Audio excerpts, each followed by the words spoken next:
G'day guys and welcome, my name's Michael and I am the DeadAussieGamer, here to share with you my tips, tricks, ideas and strategies for playing and running tabletop role-playing games. Today we're going to be talking about how to execute a cunning plan. Now, if you, like any other player, have come up with a cunning plan, it means you've needed a scenario where it's taken a little bit more than your strong arms and strength to get through an encounter. It could be an insurmountable challenge, it could be an encounter that you just simply want to circumvent. Maybe you've just leveled up and you want to show off some of your new powers. Whatever the purpose of a cunning plan, there are some checklists that I think are a great idea for any player before executing your cunning plan. The first bit of advice is spatial awareness. Be aware of the space that you are occupying. There are so many scenarios I can mention where people have just come up with a great idea, this awesome plan, and I have felt absolutely gutted because as a GM I've gone, you've made a mistake and this is how I'm gonna get you. Only a little bit because I love getting people as a GM. That's my thing. All right, so anyway, let me give you an example. So I was playing in a game a long time ago now where one of the players came up with this absolutely fantastic idea to run into the middle of an area and use his brand new ability, Whirlwind Strike, which allows him to hit literally everyone in a single flowing motioned arc. And he was certain. He was just like, yes, no, absolutely, this is going to be fantastic. I'm going to rush in, I'm going to swing it and chop it, and then once everyone is cut and is wounded and all of that sort of stuff, that's when I'm going to use my teleportation ring and bamf out of there. So that's my plan. My plan is I'm going to step forward, standard action to Whirlwind Strike, and then swift action to use my recall ring. Sweet. Great plan. Fantastic plan. Zero spatial awareness. So what happened was that he had acted pretty late in the combat, and the group that he was attacking were a bunch of orcs. Now these orcs, and I said this out loud so that the players would know, are readying an action to attack someone who gets close to them. They are pretty much on defensive at the moment, they're protecting their fortress, it's the way they were working.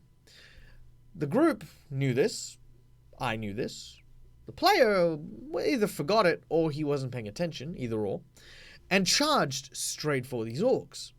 Everyone said, "No, what are you doing?" This player, who at this point hadn't told anyone what his plan was like, "I got this." Charges straight into the middle of them. Now he charges straight into the middle of them where there are, like, I want to say 3 or 4 orcs. When he does so, this triggers the rest of the orcs after he's moved. So suddenly 3 orcs becomes 8 orcs. Those 8 orcs, obviously him still with a big smile on his face, he goes, "Yes, this is exactly what I wanted." And I go, "Okay, cool, the orcs attack." And he goes, "Wait, what? What do you mean the orcs attack?" It's like, well, yeah, they've readied an action for someone to approach. These ones have readied to charge, these ones have readied an attack. You've moved forward. And he goes, "Well, no, don't I get my action first?" And it's like, well, no, actually you don't. This is the order of things as they go, because they gave up their earlier prepared action for this moment, they get to go first. After a bit of argument and stuff like that, naturally he took 8 attacks from these guys, had very little left standing, and he used his ring. The ring teleported him back, which was perfectly fine, if not for an archer, who then went, at the start of the next turn and knocked out his character. His character turned this cunning plan, which was supposed to make him look cool and awesome, into something that made him look really foolish and kind of fell apart on him. So yeah, spatial awareness. Because obviously you're not in a space per se, listening and paying attention to your GM is paramount to your cunning plan. Number 2, second bit on your checklist, party awareness. Be aware of who is in your party, where they are standing, and what they need to function. One of the things that I think most people are going to hear of, and most of the people have probably heard of, is Obscuring Mist. This spell, Fog Cloud, whatever you want to call it, this spell here is probably the single main source of the cunning plan hate. When a wizard or a druid or whatever decides, "Ooh, there are some archers or there are some long range guys over there. I know what I'll do. Fog cloud." And suddenly they can't hit us because they can't target us because there's a massive cloud in the way. But then again, your archers can't. Neither can your spellcasters. Your frontline fighters have no targeting, so they can't charge. And yeah, this is just going to cause more problems. So in this case, being aware of your party involves talking to them, having a good understanding of what they're capable of doing, and making sure that your cunning plan is not a double-edged sword. If they all agree to run away, fantastic. Obscuring mist and run. But if not, you know, be careful of that. Be very careful of that. Probably a great example of failed party awareness for me was an encounter where we were about to be charged by some very, very large ogres. The objective was to get inside of this large tower that the ogre was protecting. The ogre, however, charged at us. In order to slow down the ogre, the group decided that they were going to try and lure it away and then, you know, sort of veer around it and go into the actual tower because the door was too big. That was the plan. That was the regular plan. The cunning plan, however, was, okay, cool. The wizard cast grease. Grease had the ogre fall down and lie down in front of the door, which obstructed the door, then covered the main door in grease, so it was a slippery place for them to try and get into. The rest of the group basically looked there like, what the hell? Okay, how are any of us going to get through that?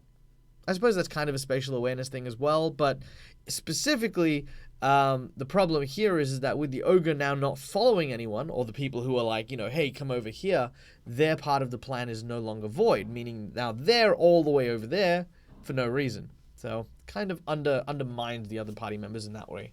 So there you go, cunning plans. The next big checkpoint is secrecy versus coy.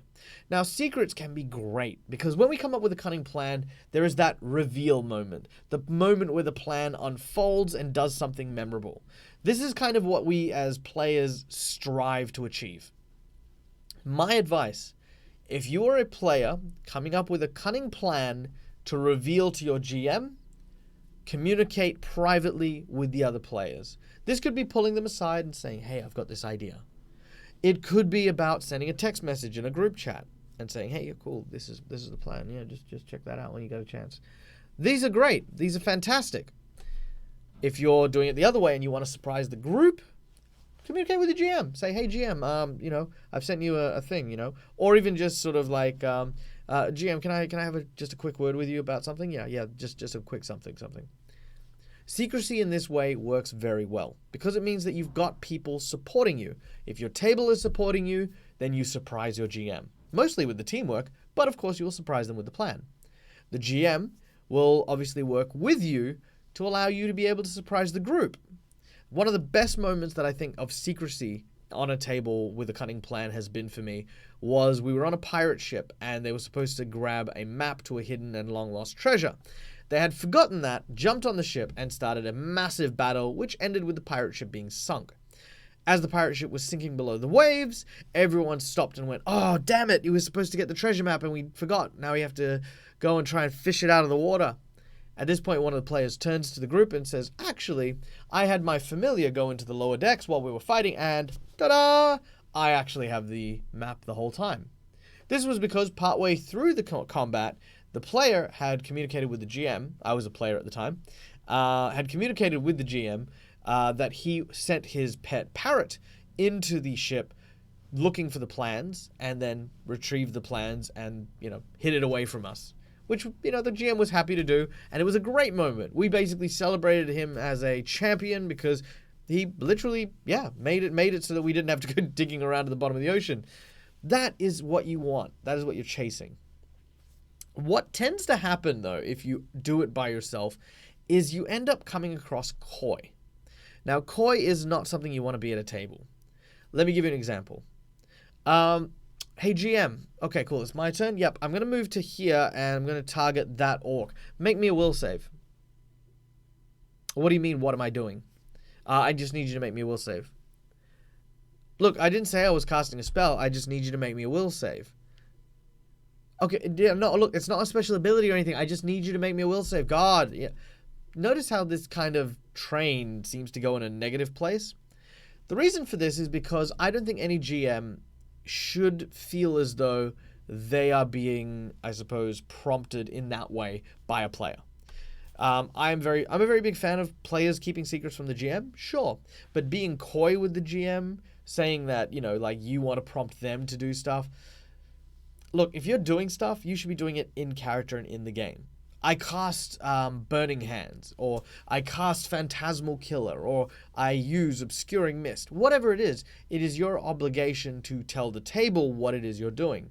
By not doing so, it is playing coy. But to then resist it when asked, again, is just worse. So don't do that. Avoid it. For me, I think the reason why GMs can kind of get annoyed by it is because it shows a level of mistrust. I am actually in a table, which I don't really want to talk about in great depth, but I will say this. We know the GM cheats, for example. I'm a player at this table with a group of friends.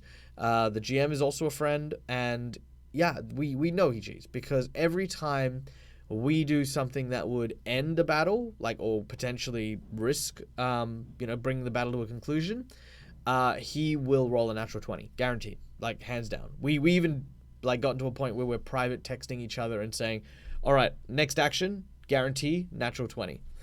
I cast Phantasmal Killer, nat 20. Oh, no way, natural 20. You're kidding me, right? Yep, fantastic, cool. Hey, check this out, nat 20 upcoming. Cool. I cast Ottoman's, or Ottu, whatever his name is, Hideous Laughter, Tasha's Hideous Laughter, or Irresistible Dance.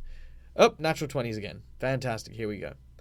This level of mistrust can sometimes be warranted, sure, but I still think that as a player, you don't really do that. You don't sort of go, okay, cool, I'm going to ask you to make me a will save, and I'm not going to tell you what it's going to do, because I'm worried that if you know what it's going to do, you're going to deny me because you don't want the encounter to end. It happens. It's tough, it's toxic, it's bad, right? So don't be coy, don't play coy, don't ask your GM for the NPC's stats or for the GM to make any rolls. Simply communicate to your GM what you are doing. If your plan, for example, is to use Phantasmal Killer, simply say that. I'm going to step over to here and I am going to cast the Phantasmal Killer spell. If you are using something as part of a cunning plan, okay, cool, I'm going to try and lure him onto this spike pit. Sure, fantastic, but explain that as well. My character is going to run over there and try to provoke the orc. If the orc charges at me, I'm hoping that he's going to fall into the pit. If you aren't secretive, you'll find that the GM will read into that level of trust and will go, cool, he trusts me with the plan that he is doing. This sounds like a cool plan. Sure, maybe I'll make it happen. Even the worst kinds of GMs will get to that point where they then, by bringing them into the plan, will feel a part of it if the plan is successful. If that makes sense. That's my view on the whole secrecy versus being coy thing. The next part of your checklist is worst case scenario. What is the worst thing that'll possibly happen when you execute this plan? Well, let's say, for example, we'll take the pit idea. Worst case scenario, the pit opens, we stand next to the pit and I accidentally fall in. That'll impact me, that'll suck, of course. It'll suck even more, of course, if the orc then falls in and I take damage and I've got an angry orc beating on me. Sure, worst case scenario, you are under effect. Best case scenario, the orc falls into the pit, gets stabbed, and can't get back out. The encounter is, for the most part, over. The worst and best case scenarios are important because if your worst case scenario it exceeds your best case scenario, you don't have a cunning plan. You've got a Hail Mary or a last ditch effort. And it's good to keep those plans, but a cunning plan is one where your best case scenario well and truly outweighs your worst case scenario. And your worst case scenario isn't even all that. It's whatever. It's like I fall down a hole. Sure. Okay, fantastic. I'll take a little bit of damage, but I'll figure out a way to climb back out. I think the best scenario that I think for this has ever been was an encounter that I was in. I was playing a summoner at the time, and this was one of probably my most memorable cunning plans.